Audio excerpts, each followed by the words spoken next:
Hey guys, welcome to episode 9 of the weekly update. My name is SUNSfan. Joining me, as always, and I say as always very loosely because last week wasn't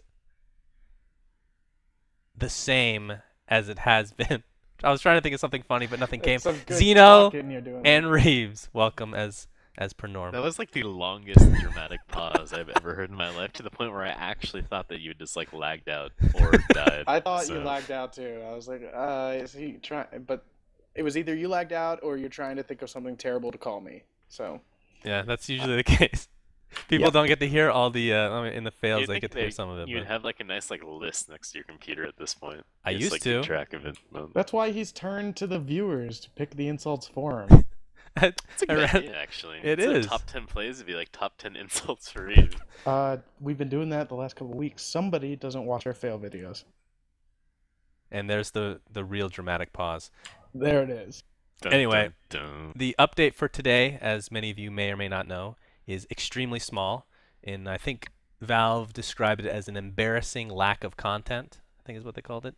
And this is in preparation for next week, which we'll get to at the very end of this because it's probably going to be the longest segment where there's going to be an enormous update. At least that's what everybody's expecting. So without further ado, we'll go over the small changes that were made in this week's game, if you will. The new icons being the first on the list. For Lesh, Morphling, and was there a third? Yeah, and Pudge. What do you guys think? Don't all talk at once, please. Well, after the first dramatic pause, it's kind of like, well, do we do it every single time, or does it lose its effectiveness at some No, point? But anyway, you go first. You know, it's only no, fair. no, ladies first. I really need you to go first. No, Reeves, I think this is definitely you.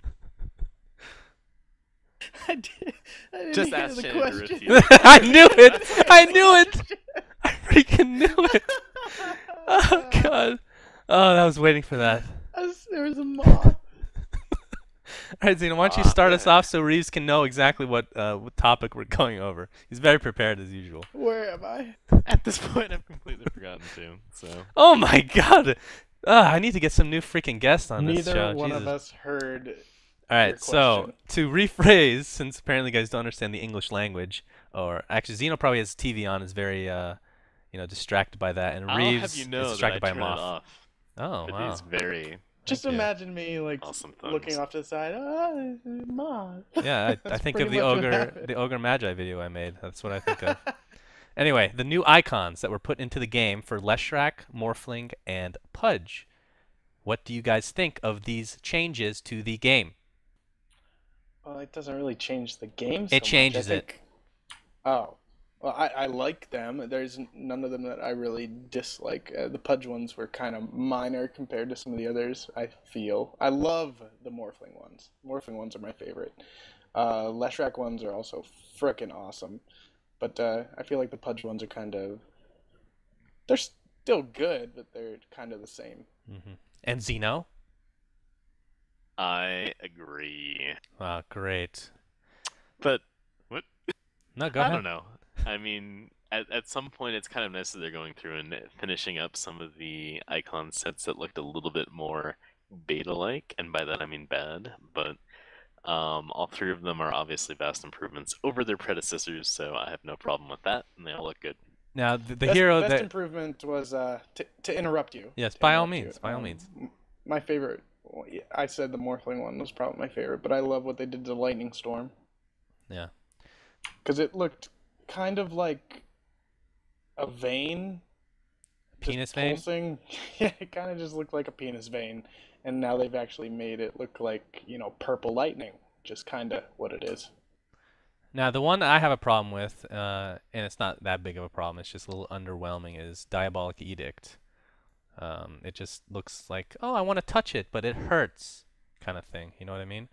That's just the feeling I get. I mean, they all look infinitely better. I mean, it's not like I was looking at these icons the other day or anything, and like, yeah, these icons look terrible. I mean, I think we got used to them for the most part, but they're definite improvements. The Pudge one, for example, it's a little bit sad that they won't be adding the animation that he actually eats people. Instead, he's just, rotating his arms over and over in some weird fashion, and that's basically what that icon signifies. But yeah, they're Well, going to be... He's not eating, is he? Well, I thought the Pudge's whole deal was he cuts off other people's limbs and attaches it to himself. Is the whole lore behind him. I've So, never read the lore, so I guess I don't know, but I guess I'm taking it from the original Dota where his face was in your testicles eating you. well, yeah, but Well, the spell well, is called Dismember after all, so... yeah, it's dismember, and then you have flesh heap. So he's essentially dismembering and adding new pieces of flesh. I mean, he's all sewn up from different pieces of flesh. I think it fits fine, and you're wrong. Yeah. Dun, dun, dun, I was just waiting. That's fine. I prefer his mouth being, just filled with succulent, fresh meat. But anyway, I think they're going to be redoing a lot of these icons, which is good. I was expecting them. The first one on the list was Sniper, because those are just the best. mm, Is mm, that mm. the word? Even back in the day, I'm like, are these the cartoon, fake icons that they usually come out with? But no. So yeah, look forward to more of these. And since this is such a small update, we did take a lot of time, but in the future, I'm sure we'll just skim over them real quick. So next on the list is Magnus next week? It's actually a good question whether he's going to be, because what we're going to get to next is going to be taking up most of our time. But Magnetar, also known as Magnus, perhaps the next hero. Most of his stuff seems essentially done. His icons are the comedic versions of them, but his subtitles are in and everything else is good to go, it looks like. Are you guys excited about this strength hero? Oh yeah, I'm super excited about a strength hero that can frickin' spam nuke me for the first like 6 minutes of the game. I'm so excited. Oh, Shockwave's so good. Also, So I mean, annoying. there's no real reason to get excited until like 2 weeks after he comes out, because anytime it's a strength hero, you'll just be playing him over and over again. Yeah, So true. I feel like I'll never get that chance. Well, So Asking we'll see. over Yeah, and like over 3 weeks again, from now. why am I not good with strength heroes anymore? Blah blah. What? When did I say that? You said it. You Never. were so excited about Undying. How many times did you play him? That's different. I played How Panda is it for like any 3 different? weeks straight. I didn't say I was bad with strength here. I said I was bad with Undying, because he's a support. If you're a strength and a support, it just cancels each other out, and I suck. So, anyway, I just have to make one small mention of the icons for Skewer, which is a kebab. It looks delicious. All right, moving on into the largest portion of our update and what everybody's expecting. And again, this is just a prediction of sorts for many of people, but 6.75 for Dota is going to be coming out within the next week. At least that's what's anticipated. And in addition, everybody's expecting it to be out for Dota 2 as well. And we have a few of the changes, very few. Like the list, it's leaked from, you guys have probably seen it like a month ago or so, and it is a very long list. Many of the things that have been leaked probably have been changed, so just keep that in mind as we go over a few of the notable ones. So first and foremost, the biggest one, at least in my opinion, is moving Roshan's Pit along with the Ancients in the Dire. So first we'll start with Roshan Pit, which was it's in the bottom river next to the rune, as you can see in this picture. What do you guys think about this for balance issues? Well, this is the thing you've been basically harping on for what, like a year, 2 years now? 5 years. Forever. So I know it's something that you like to see, these nice linear changes. And yeah.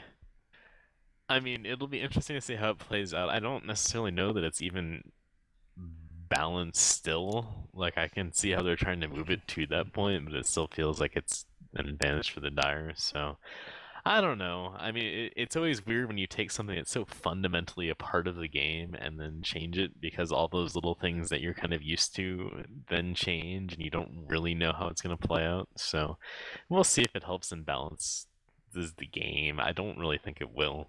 Like, do you really think it's going to change the Dire advantage that significantly? Significantly? No. I think it'll help. It's a good... So this is what I'm going to say.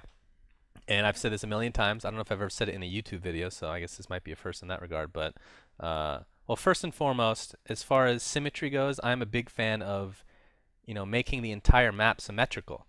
And I don't think there's a reason that you don't do it. For example, in this scenario, you'd have 2 Roshan pits on both sides of the map, and Roshan would alternately spawn in each as he dies, or kind of like a rune where once you kill him, he spawns in a random location of those 2. which means everything would be symmetrical, meaning like pull spots are identical on each side, which I think is standard. You have to do stuff like that for esports related. I mean, just look at, we've talked about this, StarCraft 2, as far as I know, 1v1 maps, they're completely symmetrical. So that's kind of goes to show how, if you want to take it to the next level as far as esports is concerned, you got to make it as balanced as possible. But this is the reason I like this change is because it's showing that Ice Frog is actually, this is the one thing that people are saying that this is why they're not going to do it, is because they don't want to upset the, I want to call it the elitist attitude, where they don't want anything changed ever, even if it is better for balance related issues. And the fact that they're doing this means they're perhaps willing to make it just symmetrical in general, which I don't know why they just don't skip to that initially. Maybe they're just looking for feedback and whatnot. I'm not sure. Well, you gotta understand too that the game's been out so long that if they make it like they're slowly easing people into change because, like you said, the whole elitist thing. It doesn't matter if it's an amazing change. If it's a huge map change, the outcry is going to be huge. You said huge twice. I know. I just noticed that, and I'm upset about it. But what I mean, and yeah, I think it's necessary as well. And I think a lot of people would say, in small circles that it's necessary, but would be quick to jump on the, like, you're ruining the game, like, bandwagon. And also, you have to think, there are a couple things that come into play, in tournament mode. It's how when they pick random, like you're on Dire or Radiant, there's different ways that you play and you figure out the pit, and they're gonna have to relearn that essentially, or even if they made it perfectly symmetrical in the center, it would change some of the plays dramatically. So they're gonna have people on both sides of the fence, no matter what they do. Yeah, and I think the thing you guys have to take note when I'm saying you, I'm talking about the viewers. When you look at just the map in general, without any heroes involved, the imbalances in the map are very easy to see. Just forget about like the pull spots, because obviously I think, like for example, Dire top have such an easier time pulling than the Radiant on the Way bottom. easier. But forget about stuff like that, because that would be fixed with symmetry type issues. But like the two biggest imbalances on the map, regardless of position, are the thing that makes the game imbalanced and on purpose, which is good, are the runes, for example. Like getting a double damage early, you will dominate your lane, for example. But those are in random or the two spots. They're easily accessible by both teams. It's all up to you having to fight for the right to own that rune. So I'm perfectly fine with that. And the second thing is Roshan. A lot of the fights, a lot of the games for that matter, end with just based on who gets Roshan last. And it could be a good thing, but the fact that it's a little bit more accessible to the Dire means that it's imbalanced in a negative fashion. At least that's what I believe. Well, and it turns into not even just that he's more accessible, it's easier to be like, okay, never mind, fuck this. Like, if you're on Radiant and you go to Roshan, it's a much bigger commitment than if the Dire does. Because let's say you have a couple Force Staffs, it's a real quick hop and a jump way onto the Dire side. But if you go into the pit as Radiant, like, you basically have to run all the way back out to the river and up the hill. Like, a Force Staff's not going to save you, but they can just hop Right. in and out of that pit much easier. Right, and I think one thing that we've forgotten about since it's been so long, and it helped quite a bit, I have to say. I mean, it's not like the map is horribly imbalanced by any means. It's just not perfectly balanced. Just there's other games which have better symmetry, but a smoke of deceit has diminished that this whole idea of it being Dire advantage quite a bit, because the smoke is enormous for getting into that pit to begin with. But still not for exiting the pit, which does become very important sometimes. All right, anyway, so yeah, that took a while to talk about. That's not too big of a surprise, because that's one of my, I've been pushing for this for a long time, but I don't know if it's ever going to happen. Anyway, the second thing that was changed, obviously since the Roshan pit is in basically the old ancient spot, the ancients have now been moved to kind of the old Roshan pit, except it's not a pit anymore. It's just adjacent to the secret shop. Any comments on that? So that kind of goes towards what you were just saying. It's a little bit less accessible to get to the Roshan pit as Dire compared to before, but it's still not equal, at least in my view, at least. I mean, it's hard to say without seeing it in person, but Yeah, I'm gonna take a wait and see approach on that, but again, I don't think it necessarily. I mean, it's sort of like I feel like they're just like, hey, let's try something and see how everyone reacts, and then we'll work towards like actually balancing it. I think at some point they're just saying like, well, we'll just take the first step and we'll Hmm. work from there. If people do not react horribly, horribly negatively to the initial change, as far as the ancients, it doesn't really change anything. I think it's fun. All right. And past that, those are the two biggest changes. And again, I have to preface all of this with saying that any of this stuff can be changed. Like this might not even be in the update for all we know. This is just what we're assuming. And the rest of the changes we have are kind of fun ones. Well, this one maybe not as fun. A new hero called Frostworm, Intelligence Hero, which I didn't even read his skills because what he doesn't matter. He's not going to be coming out for Dota 2 for quite a while, so whatever. I thought you were just gonna say it doesn't matter because it's intelligence, but That too. That's the set. Yeah, that makes it even less, useful. Anyway, Lion getting an Aghanim Scepter means that his ultimate will bounce to a target within 225 AoE as well, so dealing essentially twice as much damage. But you can't control what that second, bounce. You get well, it takes a little bit of skill, but you can still, if you have like a black hole or something, that's two people taking. What's his ultimate with an Aghanim is like 1200 damage or something ridiculous, or maybe it's a little bit less than Lena. I can't remember.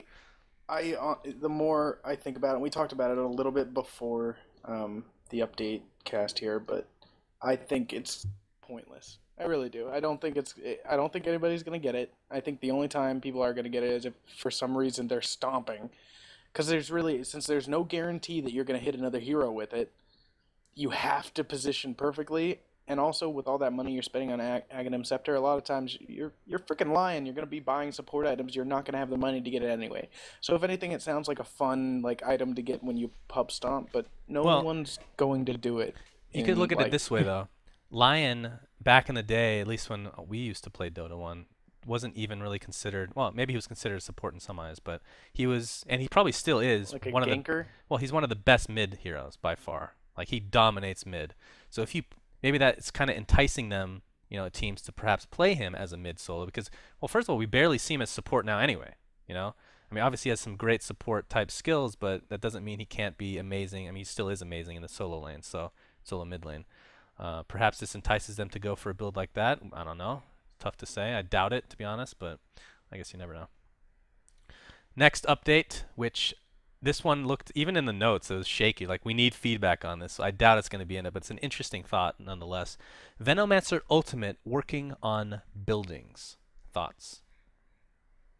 it just seems like a troll edition. But It really does. I I don't guess I don't think. really understand the point. Like Venomancer's already a decent hero to have on a pushing team with his wards, so you're just adding in another thing that makes him a good pusher anyways. It doesn't really change the balance of the hero, it just makes him better, and Venomancer I think is already a pretty good hero, so I don't get it. But It gives them a little bit more to play around with as far as skill build. Like maybe you don't go as much into wards as you would have on a pushing team because you know your ultimate also does. So maybe you'll pump a little bit more in so that you have extra stats or You're like something. crackling or something. Is that just me? It might be my fan, Probably your face. that's so I exactly could what I I was could turn thinking. that off. But yeah, to end my thought, I don't think it's. I think he's gonna get feedback to not put it in. I would say overall. Oh, I don't. It just doesn't matter. I mean, even if you go away from wards, like, are you really gonna pop your ult on like a random tower and go through that cooldown when it's reasonably effective in team fights early in the game? No. So the other time it's useful is like if you pop it on like racks and like do some damage there. But it just I don't. It doesn't change anything. Like I don't really see the Yeah, point. I think the biggest thing that you brought up was that he's already played so much. Like, he doesn't really need a buff, I don't think. I mean, I would actually, his ultimate's really good. It's kind of underrated, but at the same time, I think his other skills are more useful than his ultimate in many cases. So maybe they're trying to make that on the same level, but I don't think that's really needed. Yeah, just doesn't do anything. Pit Lord, which actually he was changed a lot back in the day since the last time I played. But one of the changes they just made, and again, it might not stay, is his Firestorm also heals as well as damages, which is an interesting change. And I wonder if that works on him as well. I assume it does, but that just makes him even more ridiculous as a pusher. Yeah, it's just like another good pushing ability, along with the last thing we talked about. I think this is actually more like useful, but I mean, it kind of runs along the same lines of like a cool pushing heal like you get with Dazzle, which is, it's nice to have. So I think it'll make him a more useful hero in different lineups. The funny thing is, I don't even know why I put that in the notes, because he's not in Dota 2. I just like to bring him up. Anyway. Yeah, because strength hero. So Nyx Assassin. Now his spiked carapace, which is essentially, it's a 4.5 second duration. You push it, and then whatever the first instance of damage you take, you reflect it and you stun the target, right? It has now been changed from 4.5 seconds to 2.5 seconds, but throughout the entire 2.5 seconds, you will reflect all damage and will stun any target that damages you during that time. This might be looked at as not that big of. This is a huge. I think this is a huge buff. This is well, I think your it's guys' thoughts. ridiculously unbalanced in team fights. I mean, if you have like a bunch of crazy AoE going off, like especially later in the game, I mean, you're going to be taking damage from like 2, 3, 4 people. And so basically you're just popping that and stunning them all, which is pretty insane. So, that's another one. Cooldown change? Hello, Reaves. Did you say 2.5? It was reduced. Just forget about it, Reeves. Just say, oh, it's a good change. It's a good change. All right, so next we got Panda. Well, actually, these are two buffs to two intelligence heroes that have been kind of dying off to some. Well, one of which is Enigma, who I'm not gonna say he's been dying off, but it just feels like in the last year he's kind of diminished in value just a tad, at least with his ultimate. Like his ultimate's, it's still enormous and game breaking, but it just feels like you don't get it off as often as you used to, which I don't know if it's a good or a bad thing, but regardless, one of the counters to Enigma is Panda, because if you pop your ultimate, you can just run through that black hole any way you like. You can, use your whatever the stun is, the hurl boulder or the cyclone on Enigma and stop that. But now Panda Primal Split is no longer invulnerable to black hole. So a minor buff to Enigma. Any quick thoughts on that? Well, I don't know. I mean, it's just like one of those things where it's cool, and as someone that actually enjoys playing Enigma a lot, I can appreciate it because playing against Panda is like very, very annoying. But at the same time, I think Enigma's shifted into one of those heroes where he's a complementary hero, where he definitely needs at least like one other aspect of the team to kind of help set him up a little bit. And Magnetar? Yes, or any of the other million different combinations. Magnetar, but we'll see.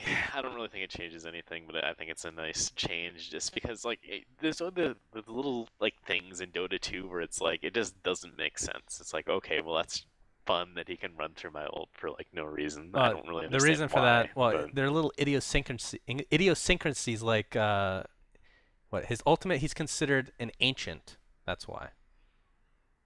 But now they're changing it. Panda? Yeah, No. his ultimate, he's considered like an ancient creep, essentially, so you can't use magic on him. But anyway, yeah, small little buff there. And then the last thing we'll talk about is another kind of buff to an intelligence hero, Disruptor. You cannot force field out of his kinetic field, which I think is actually enormous because, I mean, I'm not much of an intelligence hero, but when I play this hero, it's very frustrating. First of all, it's hard to get... force field? I don't know what I said. What did I say? I think you said force Force field. staff out of the kinetic field. Star Wars. There you Yeah. go. I was like, what the fuck is force field? Can't force field out of his... Wait, go on. I said you can't force field out of his force field? All right, anyway, so regardless of what Reaves is trying to say here, or trying to, rattle me, You said force field. I'm rattled, Reaves. But anyway, I mean, it's hard enough spell to land, honestly, without like a setup stun. So being able to force staff out of that, or force field out of that, I'm sorry, Reaves, out of that, no problem. It was kind of annoying, but that's definite buff for him. Because everybody has a force staff nowadays, unless you're Reaves playing support. Well, it's just another one of those things. It's along the same lines as the Enigma, where it's like you look at it and like, just does this make sense that you can force staff people out of it? No, so take it out of the game. So it's good. I Dramatic agree. silence. I just like a little agree. counter, actually. I agree. It's I had like 5 or 6 of those. Is that it? Like, shit, come on, host. No, I'm doing that on purpose because it's hilarious. All right, anyway, so that's the end of the Dota 2 weekly update for episode 9. Any last words before we have a week delay before this enormous update, which everybody's anticipating? Which, like you guys saw how much came out this week? Nothing, basically, right? How long has this been? It's been a while. This has been a decently long one. Next week, at least 2 hours. Look for it. Enjoy. Any last words, Reeves, Zeno? I'm doing it because it's funny. Oh, did you seriously ruin this last silence we could have had? And then, Yeah, I was that's waiting just for it. unacceptable. But what are you gonna do? Last words, drink Dr. Pepper. That's all. Interesting. No. Interesting. Reeves? It's good for you. Just Has doctor in let's there. all recommend a drink for everybody. Zeno's Dr. Pepper. Reeves? Pepsi God, that's so pathetic. Okay, I'm gonna or I'm gonna Red Bull. No, Red Bull's even worse. All right, I'm going to suggest that you guys try Squirt because it squirts into your mouth. It's delicious. The only bad thing about it is it's caffeine free, which it's unfortunate, but Ooh, not everything's I know. Horchata. It's delicious. Sriracha. Yeah, I agree. All right, thanks No, guys. that's Until next time. Love you long time.